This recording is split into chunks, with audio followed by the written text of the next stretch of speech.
34 minutes past the hour of 8 o'clock now on 1570 KMCD. It's time for our Spotlight program, and as we do every Monday morning, we are joined by the Fairfield Area Chamber of Commerce Director, Mendy McAdams. How you doing, friend?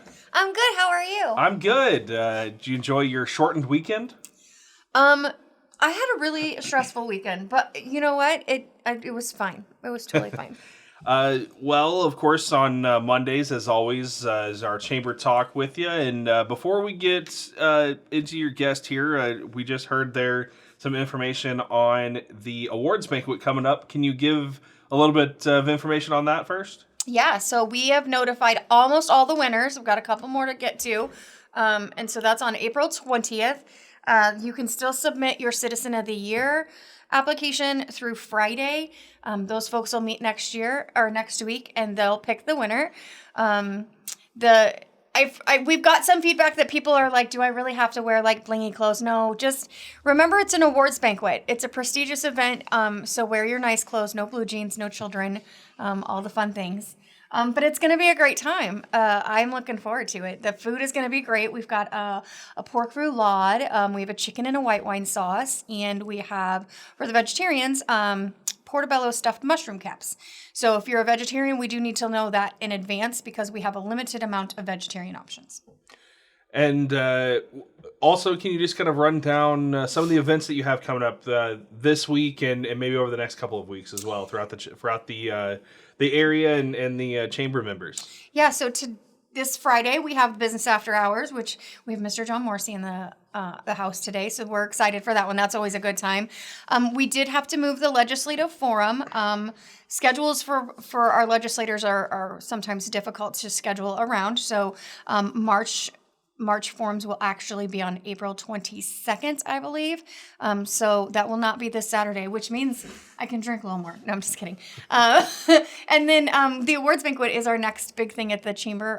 We are meeting today to start the planning for our blast-off golf tournament in the party. We plan again to have the party with the ribeyes being grilled by the Cattlemen's. We have 3 on a Tree coming back to be a band. We're going to have a live auction. It's going to be a good time. All right. Well, like you said, you are joined today by Mr. John Morrissey. I'll let you kind of take over, okay? Thank you. Hi, John. Good morning. Nice to see you. It is very wonderful to see you. So, it is time for the official St. Patrick's Day festivities at your office. Once again, yeah, we've been doing it for a long time, and it's Friday from 4 to 7, but we'll still be probably hanging out at 8. We've got most things set up that we usually do.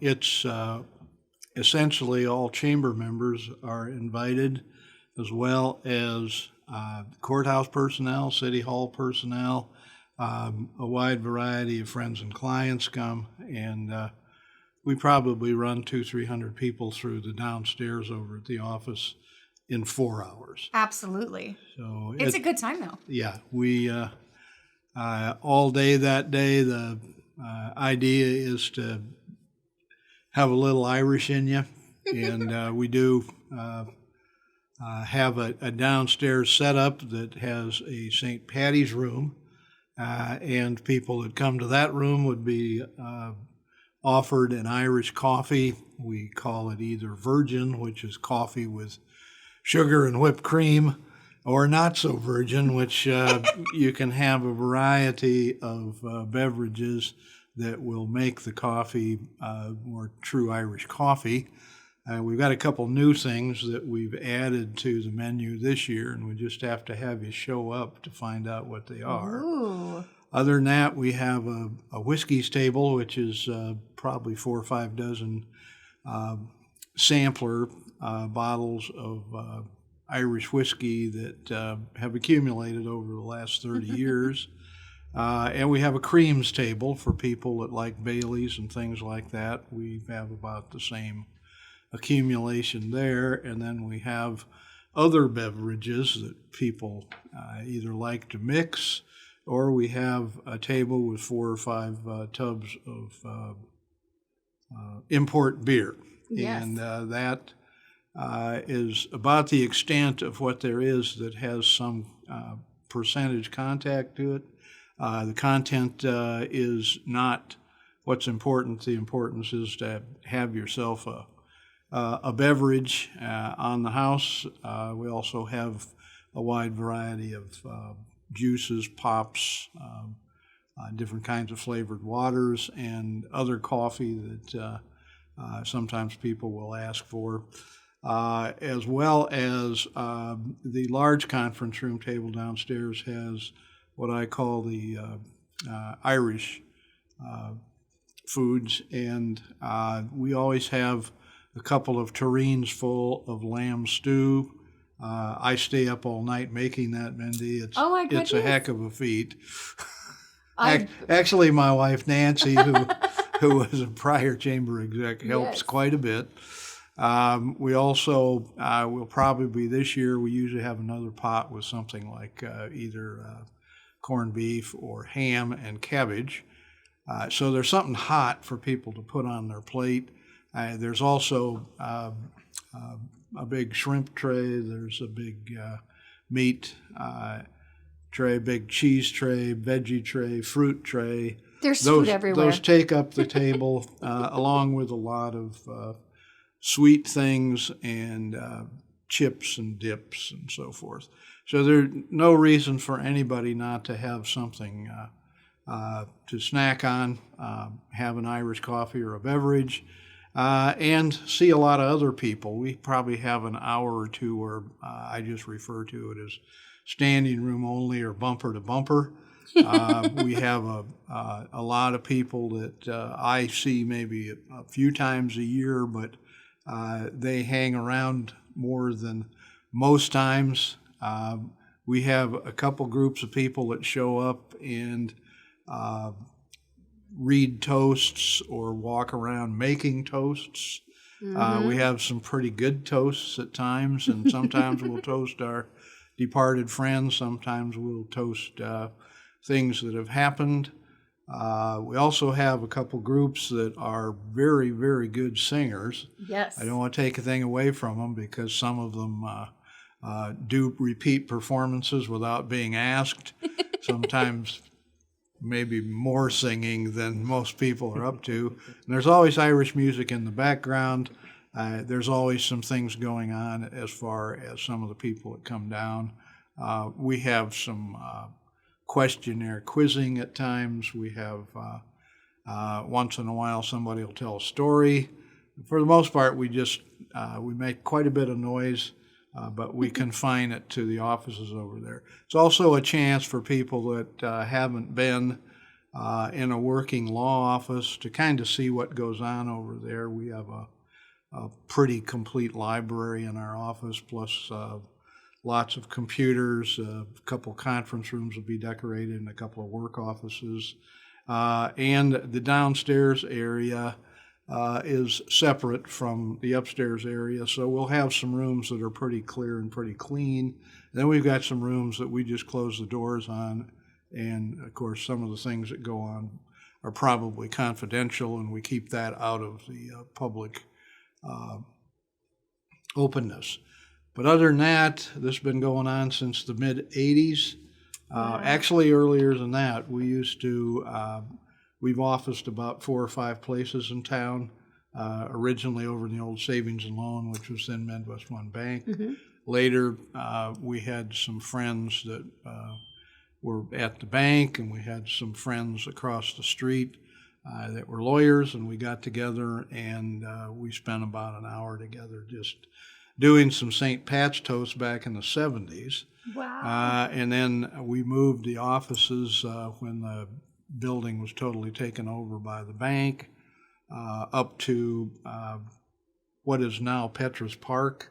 At that time, it was a vacated Pomida store. Wow. We had a office in there that was bigger than anything anybody needed, but we had the party over there one time, and that was large.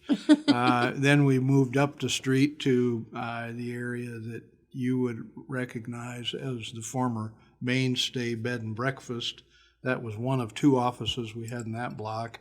We were there for about 6 or 7 years. Eventually, we decided to move over to the square where we are now. So right now, we're right next door to the old Iowa State Bank.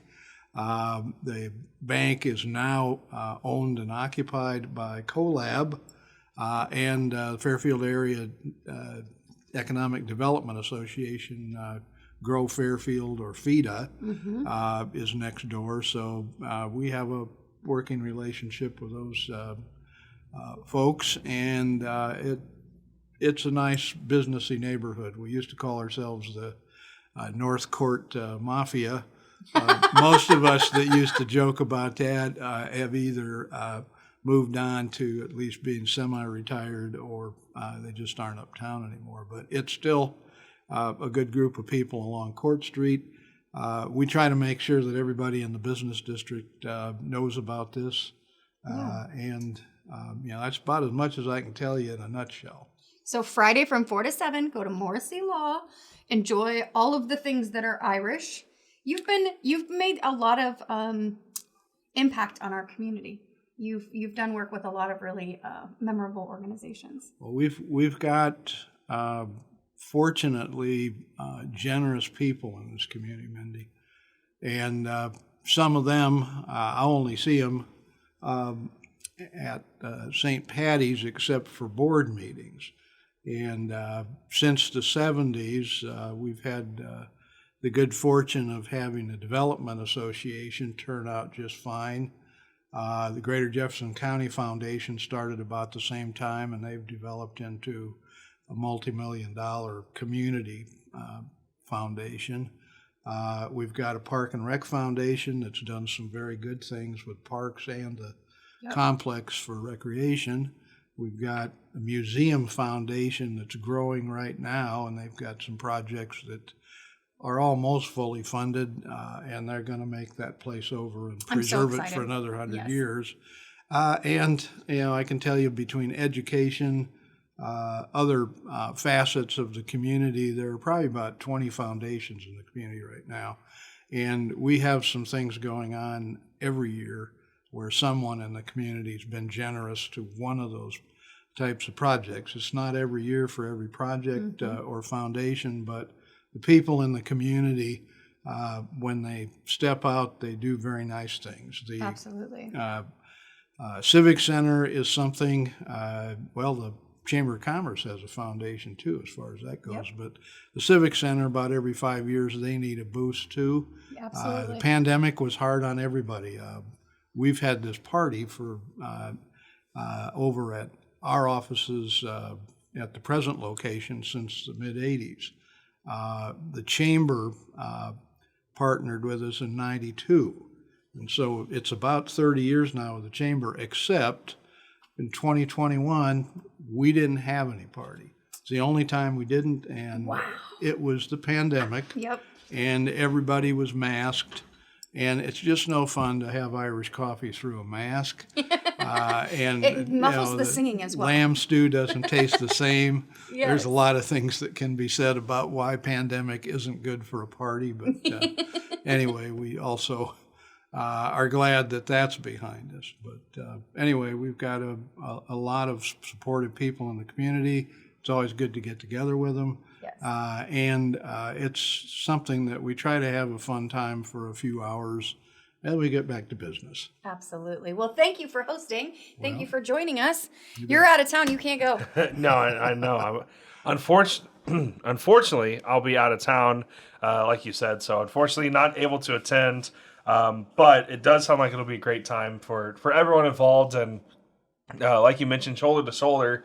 So it'll be, again, a very, I'm sure, a very fun time. And you've been having it a while, so everybody knows or should know what to expect. But when it comes to especially St. Patrick's Day parties, no one ever knows what to expect. And there's some new stuff that you got to come to see. Exactly. We'll have to talk about it next Monday. Well, the other thing, Nathan, is you can always stop by. We always have a coffee pot on, and we always have the mixins. So you're welcome. Okay? All right. You can go have an Irish coffee with John later. Sounds good to me. Real quick, Mendy, if you could just kind of run through some events that are coming up here in the short time, and also I know the legislative forum that has been moved. So maybe remind everyone about that as well. So tomorrow is the Fairfield Women's Club lasagna luncheon. They are doing delivery this year. You can come eat inside as well. I know those ladies. Well, I'm one of those ladies. We baked or bought pies this weekend, and we're going to go make a bunch of lasagna today, so it'll be a good time tomorrow. And all of that money goes to support the McElhaney House. Those ladies do a great job over there taking care of that building. The legislative forum for March that was going to be on Saturday is now April 22nd, and the awards banquet is April 20th. Make sure that if you want to nominate someone for Citizen of the Year, that is in the office before Friday. They are going to meet next week to pick that winner. We've got a couple more winners to notify, and you don't have to dress in blingy clothes if you don't want to, but you could seriously just go get a St. Patrick's Day, like those blingy bow ties, and then you got your bling. I mean, I'm just saying, it's not really that hard.